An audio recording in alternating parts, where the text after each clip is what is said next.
दोस्तों अगर आप अपने घर की कंस्ट्रक्शन करवा रहे हो तो ये वीडियो ज़रूर देखना, काफ़ी काम की आपकी वीडियो है, क्योंकि कुछ 15 मिस्टेक ऐसी हैं जो आपके घर में अगर होती हैं तो आपकी घर की स्ट्रेंथ और लाइफ डिक्रीज़ कर सकती हैं।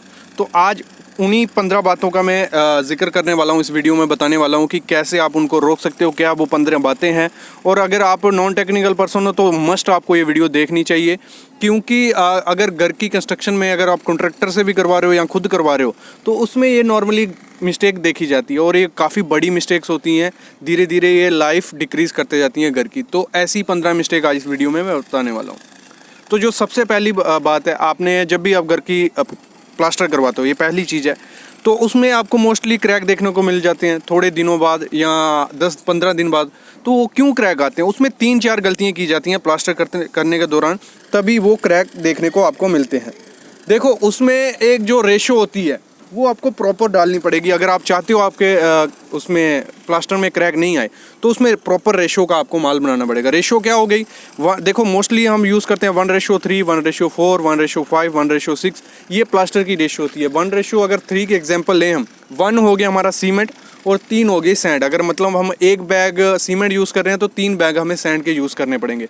तो प्रॉपर रेशो बनाई जाती है। ये नहीं करना है कि जो 1:6 का माल आप बाहर भी लगा दो, अंदर भी लगा दो, सीलिंग में भी लगा दो। नहीं, आपको क्या करना है, अगर आपके एरिया में ज़्यादा ठंड पड़ती है या ज़्यादा गर्मी पड़ती है तो आपको 1:3 का माल बाहर में लगाना है, मतलब जो बाहर का प्लास्टर रहेगा। और उसकी थिकनेस मतलब 10 से 20 mm होनी चाहिए। 20 mm मैक्सिमम, 20 mm से ज़्यादा थिकनेस आपको नहीं करनी है, मोटाई नहीं करनी है। और अगर आप सीलिंग में प्लास्टर कर रहे हो तो 1:4 का माल आपका होना चाहिए। और इंटरनल प्लास्टर कर रहे हो, मोटी सैंड है, तो 1:5 का आपका प्लास्टर होना चाहिए, या 1:6 का अगर पतली सैंड है। तो ये चीज़ें ध्यान देनी है। एक ही रेशो का हर जगह माल आपको नहीं कर देना, और प्लास्टर मोटा नहीं होना चाहिए, आपको ध्यान देना है एज ए कॉन्ट्रैक्टर भी, और अगर आप अपने घर की कंस्ट्रक्शन करवा रहे हो आप तब भी। दूसरी चीज़ इसमें प्लास्टर में क्या देनी है, जब भी मोटार बनती है, माल बनता है प्लास्टर का, तो उसको 30 से 1 घंटे में आपको ख़त्म कर देना है। मतलब मैक्सिमम 1 घंटे बाद वो माल पड़ा होना नहीं चाहिए। अगर 1 घंटे बाद भी वो माल पड़ा हुआ है, उसका प्लास्टर तो हो जाएगा तब के तब, लेकिन बाद में वो क्या होगा, पपड़ी बन के निकलने लग पड़ेगा, जहाँ उसमें क्रैक देखने को मिलेंगे। प्लास्टर की ये दूसरी चीज़ होगी। प्लास्टर की तीसरी चीज़ क्या है, उसमें क्यूरिंग नहीं करते हैं, तो मोस्टली इस वजह से भी क्रैक आते हैं। 10 दिन आपको क्यूरिंग करनी ही करनी है, उसके बाद फिर प्लास्टर में क्रैक देखने को आपको नहीं मिलेंगे। और जब भी आप प्लास्टर के लिए सीमेंट लाओ, सीमेंट आपको चेक कर लेना है कि उसकी जो एक्सपायरी डेट है, जो सीमेंट होगा वो 3 महीने ज़्यादा पुराना नहीं होना चाहिए। ये मोस्टली आपको ध्यान देना है। 3 महीने ज़्यादा पुराना हुआ तो वो भी क्रैक क्रिएट कर सकता है आपके घर में। और फिर अगर हम बात करें अगली, जो सैंड आप यूज़ करोगे उसमें मिट्टी नहीं होनी चाहिए। ये चीज़ें अगर आप ध्यान रखोगे तो प्लास्टर में क्रैक आपके नहीं आएंगे। ये हो गई पहली गलती जो की जाती है। दूसरी जो गलती की जाती है वो है ब्रिक वर्क में क्या होता है, देखो, जब भी ब्रिक वर्क होता है, जो हमारा ऊपर बीम आना होता है, बीम उसी हिसाब से डिज़ाइन करवाना है आपको कि ब्रिक वर्क के ऊपर आ जाए, कि वो प्रॉपर स्ट्रक्चर रहे। कभी कभी मैंने ऐसे घर देखे हैं कि मतलब बीम कहीं होगा, ब्रिक वर्क कहीं हो रहा है, तो आपको ऐसा कभी नहीं होने देना है। और जब भी बीम की शटरिंग या ऊपर वो करवाओ तो इस हिसाब से करवानी है। देखनी है, जैसे आप सामने ऊपर गलती देख रहे हो, ब्रिक वर्क कहीं है और ऑफसेट पड़ रहा है बीम से 40 mm, देखो बीम बाहर दिख रहा है, तो ये गलती आपको कभी नहीं करने देनी है। प्रॉपर शटरिंग होनी चाहिए और जो ब्रिक वर्क होगा पूरा बीम के नीचे ही आना चाहिए, कि बीम का लोड दीवार पे जाए, दीवार से नीचे लोड ट्रांसफ़र हो जाए। तो ये गलती भी आपको नहीं होने देनी है। अगली जो गलती की गई है वो लैब जोन में होती है, मतलब जो हम लैब प्रोवाइड करते हैं किसी भी घर की कंस्ट्रक्शन होती है। एक तो मतलब जब भी घर की कंस्ट्रक्शन करवाते हैं नॉर्मल, जो हमारी रेजिडेंशियल रहती है 1-2 स्टोरी में, उसमें एक तो सरिया अच्छे से प्रोवाइड नहीं किया जाता है। मतलब मोस्टली एक दूसरे को देख के, जहाँ कॉन्ट्रैक्टर आपको बता देता है, ना आर्किटेक्ट को आप कंसल्ट करते हो, डायरेक्ट जहाँ क्या पता देखा हो कि 12x12 का कॉलम है, तो वहाँ आपने 10 mm का या 12 mm का सरिया 3 स्टोरी तक ले लिया। ये गलती है काफ़ी बड़ी। आपको कंसल्टेंट कर लेना है, कंसल्ट करके करना है। और आपको कभी भी, मैंने ये भी देखा है 9 इंच बाय 12 इंच का कॉलम रखा है, कभी कभी तो 6 इंच बाय 9 इंच का कॉलम रखा होता है। 9 इंच मतलब 9 इंच बाय 12 इंच अगर हम एग्जाम्पल लें, जहाँ 9 इंच बाय 9 इंच से छोटा कॉलम कभी आपको कास्ट नहीं करना है, ये हमेशा ध्यान देना। अभी हम लैब की बात कर रहे थे इस वीडियो में, तो लैब आपको किस हिसाब से प्रोवाइड करना है। देखो, आपकी स्लैब है, जो स्लैब है, स्लैब से 1 मीटर ऊपर ही, मतलब सिंपल भाषा में अगर मैं समझाऊं, जो भी कॉलम होगा आपका, मतलब उसकी 3 मीटर हाइट है, तो उसके सेंटर में आपको प्रोवाइड करना है। मतलब 1500 पे आपका लैब आना चाहिए। और लैब किस हिसाब से होना चाहिए, 50D आपका होना चाहिए। 50D क्या हो गया, अगर हम 16 mm का सरिया यूज़ कर रहे हैं कॉलम में, 50x16 तो 800 mm का आपका लैप होना चाहिए, उसमें जॉगल बराबर होनी चाहिए और उसका स्टैगर्ड लैप होना चाहिए। एक जगह कभी भी आपको लैप नहीं देना है, ये हमेशा ध्यान रखना। ये मोस्टली गलती की जाती है हर घर में। अगली चीज़ जो है प्लिंथ बीम में गलती की जाती है कि मोस्टली मैं देखा हूँ प्लिंथ बीम प्रोवाइड किस हिसाब से करते हैं, ना तो उसमें स्टील प्रोवाइड करते हैं, डायरेक्ट हाइट राइजर की तरह वो यूज़ करते हैं। मतलब उसकी हाइट हटा देंगे, मतलब उसमें क्या करते हैं ऐसे शटरिंग कर दी और ब्रिक की जुड़ाई की जाती है, ब्रिक की शटरिंग की जाती है कि सस्ते में हो जाए। कभी भी ब्रिक की शटरिंग नहीं करनी है आपको। उसके चक्कर में क्या होता है, आप तो ना वाइब्रेटर उसमें मारते हो कि ब्रिक भाग जाएगी, ना उसमें जो स्लरी होती है वो ब्रिक के थ्रू बाहर निकल जाती है। तो आपको मोस्टली अच्छी शटरिंग करनी है, MS प्लेट की करो या प्लाई की करो। शटरिंग करके जैसे मैं बता रहा था आपको, शटरिंग करके प्लिंथ में क्या करते हैं, सिर्फ कंक्रीट का माल डाल देते हैं, M15 या 10। तो वो काफ़ी बड़ी गलती है। आपको क्या करना है, प्रॉपर प्लिंथ बीम प्रोवाइड करना है। मतलब अगर आपको हाइट राइज भी करनी है, क्योंकि हम रोड से काफ़ी नीचे होते हैं मोस्टली घर देखे जाते हैं, तो उनकी हाइट तो इंक्रीज़ की जाती है, रोड से ऊपर लाते हैं, लेकिन वो एक ही जो नीचे बिना सरिये वाला प्लिंथ ऊपर ले आते हैं। ऐसा नहीं करना है, आप थोड़े नीचे ऊपर तक ले आओ बिना स्टील वाला प्लिंथ।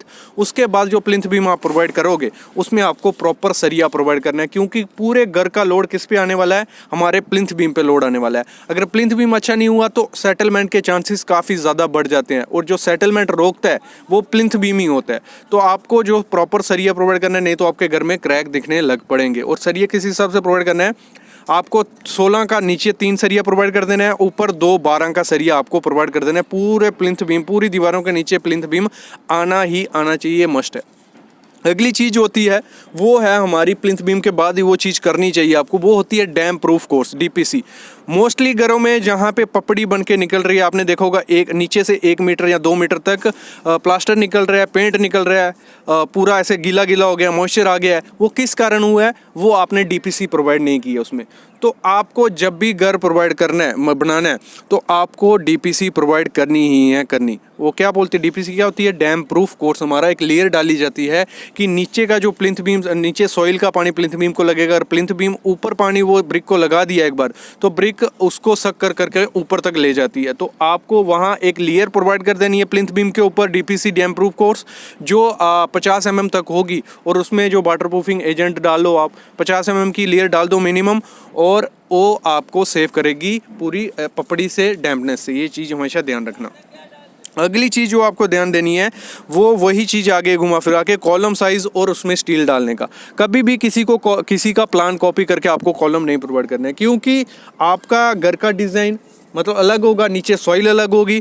तो आपको कॉलम प्रॉपर कंसल्ट करके प्रोवाइड करना है, या तो कोई एक्सपीरियंस कॉन्ट्रैक्टर है उसके पे भी ज़्यादा भरोसा नहीं करना है। मतलब एक इंजीनियर हायर कर लो, क्योंकि जो आपका प्लान बना के देगा वो ज़्यादा महंगा नहीं रहेगा, 5 से 6 हज़ार रुपये में प्लान बन जाएगा। मतलब आपका घर की जितनी भी टोटल कॉस्ट होगी उसका 1% आपका खर्चा सिर्फ प्लान पे लगेगा। आप पूरा 3D व्यू उसका मत लो, लेकिन प्लान ले लो, और प्लान के साथ ही वो इंजीनियर आपको कॉलम के स्टील का भी दे देगा कि कितने साइज़ का, कितने डाया का आपको स्टील उसमें यूज़ करना है। तो मोस्टली मैंने ये भी देखा है कि 3 मंजिल की स्टोरी होती है तो 12 डाया का स्टील प्रोवाइड किया जाता है, 4, और 9x9 या 12x12 का कॉलम प्रोवाइड कर दिया जाता है। ऐसा नहीं होता है, हर जगह 12x12 या 9x9 का कॉलम नीड नहीं पड़ेगी, उससे कम भी पड़ सकती है और उससे ज़्यादा भी पड़ सकती है। ये तो आपको थोड़ा कंसल्ट करके ही उसमें कॉलम का सरिया प्रोवाइड करवाना है। और जो कॉलम का साइज़ रहेगा वो भी आपको देख लेना है, किस हिसाब से आप स्पान दे रहे हो, कितना लंबा स्पान रहेगा और कितना बीम की डेप्थ है, उसी हिसाब से आपको कॉलम का सरिया और स्टील प्रोवाइड करना है।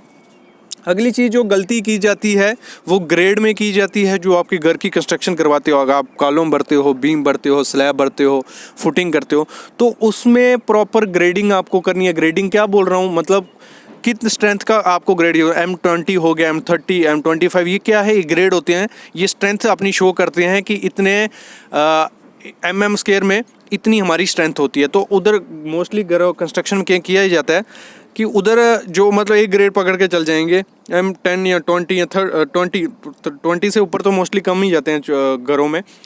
तो उधर एक ग्रेड पकड़ लेंगे, फुटिंग में भी वही डालेंगे, कॉलम में भी, स्लैब में भी। ऐसा नहीं करना है। जब भी आप फुटिंग की PCC वगैरह करो तो उसमें मिनिमम M10 का ग्रेड आप डालो, जिसकी रेशो होती है 1:3:6। 1 क्या हो गया हमारा सीमेंट हो गया, 3 हो गया हमारा सैंड हो गई, 6 हो गया एग्रीगेट। तो M10 का आपको PCC करना है। और जब आप फुटिंग की तरफ जाओ फुटिंग क्या, पूरे घर में आपको M20 ग्रेड से कभी कम का कंक्रीट नहीं करना है। कितना, M20 ग्रेड से कम का कंक्रीट आपको कभी नहीं करना है। और M20 की क्या रेशियो रहती है, 1:1:0.5:3। 1 हो गया आपका सीमेंट, 1.5 आपकी सैंड होगी और 3 आपका एग्रीगेट हो गया। ये आपको ग्रेड देख के ही चलना है। कॉन्ट्रैक्टर से बात कर लो, जहाँ किसी का कोई आपका कंसल्टेंट है, सिविल इंजीनियर है, उससे बात करके आप ग्रेड करवा लो। अगली जो गलती की जाती है डोर फ्रेम डालने में, डोर फ्रेम मतलब जो MS का अगर आप यूज़ करते हो डोर फ्रेम, तो उसको जब आप जुड़ाई कर रहे हो तभी आपको डोर फ्रेम डाल देना है। नहीं तो क्या किया जाता है, मतलब एक बार पूरी जुड़ाई हो जाती है, पूरा हो जाता है, फिर उसमें जो कॉलम होता है, कॉलम के साथ ही हमेशा जो कब्जे जोड़े जाते हैं, तो कॉलम को तोड़ के फ्रेम फिक्स किया जाता है। वो काफ़ी बड़ी गलती की जाती है। आपको अगर MS का यूज़ कर रहे हो तो पहले ही आपको फिक्स कर देना है। अगर आप ग्रेनाइट या वुडन का करते हो तो वो कोई दिक्कत नहीं है। आप वुडन का जो रहता है, वुडन में भी थोड़ा ध्यान देना है। वुडन भी आप जुड़ाई के टाइम यूज़ कर सकते हो, बना सकते हो। उसका जो कब्जे रहते हैं वो बीच में ब्रिक के डाल के फिर कर सकते हो। जब प्लाई का फ्रेम बनाते हैं हम या ग्रेनाइट का, वो आप बाद में कर सकते हो, उसमें कोई इशू नहीं रहता है। ये गलती की जाती है, इसका भी ध्यान देना है, क्योंकि अगर आप फ्रेम कॉलम में फिक्स करोगे तो वो डिक्रीज़ करेगा कॉलम की स्ट्रेंथ। अगली चीज़ जो की जाती है, जब जरी की जाती है वॉल में, मतलब जो कंडक्ट पाइप यूज़ की जाती हैं, तो जब ब्रिक वर्क को तोड़ा जाता है तो उसको प्रॉपर तरीके से तोड़ना है, कटिंग करके तोड़ना है, और उसमें ऐसे तोड़ना है कि मतलब दूसरी तरफ होल ना हो जाए। क्योंकि अगर जो दूसरी तरफ होल हो गया तो वो जो ब्रिक वर्क आपने किया, अगर ये ज़्यादा रिस्की कहाँ हो जाता है, जब आपका लोड बेरिंग स्ट्रक्चर होता है। तो लोड बेरिंग स्ट्रक्चर में अगर तोड़ते हैं, क्योंकि सब लोड ब्रिक पे ही आने वाला है, तो उसमें जो गैप बन जाएगा, वो थोड़े टाइम बाद वो गैप जब लोड बढ़ेगा तो वो बैठेगी ब्रिक थोड़ा, तो आपके घर में क्रैक दिखना शुरू हो जाएंगे। तो आपको इलेक्ट्रिक कंडक्ट की जब तोड़ना है, जरी बनानी है, तो प्रॉपर वे से बनानी है, और पाइप एक ही जगह पे मत डालना, थोड़ा गैप रख के पाइप आपको डालनी है। ये आपको इलेक्ट्रिशियन से बात करके करवा लेना है सेटल। अगली चीज़ जो गलती की जाती है, जो आप कॉन्ट्रैक्टर हायर करते हो, फुल मटेरियल या लेबर वर्क करते हो, देखो दो चीज़ें होती है। जहाँ तो आप फुल मटेरियल पे कॉन्ट्रैक्टर को हायर करोगे, जहाँ आप लेबर वर्क के मतलब काम मटेरियल आपका और लेबर हायर करोगे।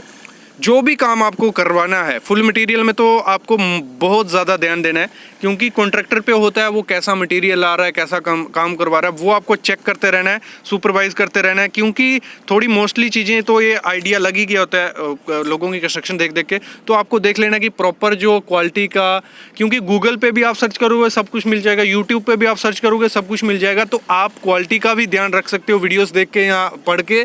बाकी मटीरियल का आपको आइडिया लग जाएगा कि बेस्ट क्वालिटी का मटीरियल कौन सा होता है। जो भी चीज़ यूज़ की जा रही है, सीमेंट है, सरिया है, वो आपको पूरा ध्यान रखना है जब आप फुल मटेरियल पे देते हो। और जब लेबर पे देते हो, मटेरियल आप लाओगे, लेकिन आपको देखते रहना है लेबर प्रॉपर काम कर रही है नहीं कर रही है। ये गलती भी होती है, और इस गलती से कॉस्ट भी इंक्रीज होती है और घर की क्वालिटी भी ख़राब होती है। अगली चीज़ जो गलती की जाती है, वो डिस्टेंस रखा जाता है कॉलम के बीच में बड़ा ज़्यादा। मतलब आपको मैक्सिमम कितना रखना है, 5 से 6 मीटर आपको, मतलब 5 मीटर में पकड़ूंगा मैक्सिमम, क्योंकि घर की डिज़ाइन आप लोग अच्छे से नहीं करवाओगे तो आप 6 या 7 मीटर रखोगे तो वो बाद में आपका बीम में नीचे क्रैक दिखेंगे, फेलियर के चांसेस भी रहते हैं। तो 5 मीटर हम मैक्सिमम पढ़ते हैं। 5 मीटर आपको कॉलम टू कॉलम डिस्टेंस रखना है, और जो उसमें सरिया प्रोवाइड करवाना है वो प्रॉपर करना है। कॉलम के डिस्टेंस कभी भी इतना ज़्यादा नहीं दे देना कि फेलियर के चांसेस काफ़ी ज़्यादा बढ़ जाएं। और जो नीचे फुटिंग प्रोवाइड की जाती है, फुटिंग का साइज़ कभी भी आपको 1 मीटर बाय 1 मीटर से छोटा नहीं रखना है। ये भी गलती काफ़ी जगह मैंने देखी है की जाती है कि 1 मीटर से भी छोटी फुटिंग प्रोवाइड की जाती है, उसमें ना प्रॉपर सरिया प्रोवाइड किया जाता है। और डेप्थ आपको जो रखनी है 3 से 4 फीट मिनिमम रखनी है। कोई भी सॉइल ऐसी नहीं है कि ऊपर में आप घर बना दोगे कुछ नहीं होगा, 3 से 4 फीट नीचे जाना ही जाना है। बाकी आप ज़्यादा भी जाएगा, क्योंकि अगर नीचे मोरम आई या सॉफ्ट सॉइल आई तो आपको हार्ड स्टार्टर तक नीचे जाना ही पड़ेगा, फिर आपको फुटिंग बनानी पड़ेगी। ऐसे तो घर आपका बन जाएगा, 1-2 साल टिका भी जाएगा।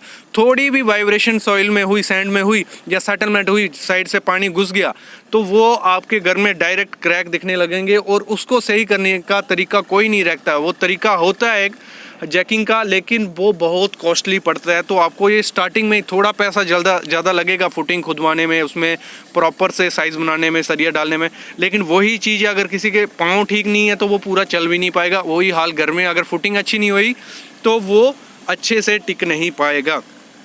ये चीज़ ध्यान देनी है। और आपको ये मतलब ये 15 चीज़ें थी जो आपको काफ़ी हेल्प की होंगी। इस पे एक और मैं वीडियो लाऊंगा जिसमें 15 चीज़ें और ऐड करूंगा, जिसमें आपको बताऊंगा कि ये गलतियां आप करोगे तो आपकी घर की जो लाइफ है वो डिक्रीज़ हो सकती है। तो ये चीज़ें आपको पता चल गई। अभी आप घर की कंस्ट्रक्शन करवाओगे, अगर आप साइट इंजीनियर भी हो तो ये चीज़ें आपको ध्यान देनी है। बेसिक चीज़ें थी आई नो, लेकिन आपको ये दिमाग में रहेंगी तो आप इसको सही करवा सकते हो। थैंक यू गाइस, ऐसी वीडियोज़ आपको इस चैनल पर मिलती रहेंगी, उसके लिए प्लीज़ चैनल को सब्सक्राइब कर लो। Thank you guys.